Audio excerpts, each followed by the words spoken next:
Habari. Natumai uko mzima. Naitwa Dr. Constancia aka Dr. Koni, daktari bingwa wa masikio, pua na koo. Karibu kwenye channel yangu. Kama bado hujasubscribe, please subscribe ili upate kujua kila tunapotoa masomo yanayohusiana na masikio, pua na koo.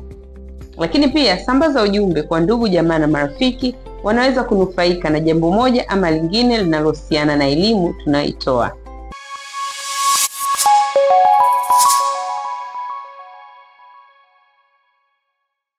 Leo niko hapa kuzungumzia juu ya kitu kilichozama masikioni ama kitu kilichoingia sikioni. Na mara nyingi hii inaweza kuwagusa zaidi watoto ama watu ambao wana matatizo ya kuwashwa masikio na hutumia vifaa kwenye kukuna masikio yao. Kitu kinaweza kuzama ndani ya sikio kikaishia katika sikio la nje ama kikaenda mbali zaidi kufika katika sikio la ndani.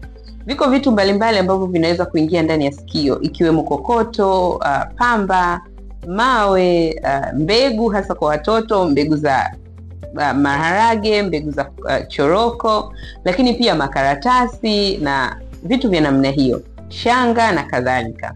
Sasa vitu vikiingia ndani ya sikio, endapo havijagundulika mapema, hasa kwa watoto, huweza kusababisha shida mbalimbali, ikiwemo kupoteza usikivu kwa muda, na pia kama kitakaa muda mrefu, kwa mfano ni mbegu, basi itapata ule unyevu na kuanza kufanya kama inataka kuota, kwa hiyo kusababisha infection kwenye masikio, na mtoto anaweza akawa anatoa usaha masikioni.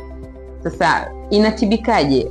Vitu vilivyozama ndani ya sikio ama vilivyoingia ndani ya sikio hutolewa kwa kutumia vifaa maalum baada ya kufanyiwa uchunguzi na daktari wa masikio. Akigundua kwamba kuna kitu na kiko umbali gani kutoka kwenye sikio la nje kwenda kwenye ngoma, basi hutumia vifaa maalum kwa ajili ya kutoa vitu vilivyozama ndani ya sikio, kwa watoto au hata kwa watu wazima.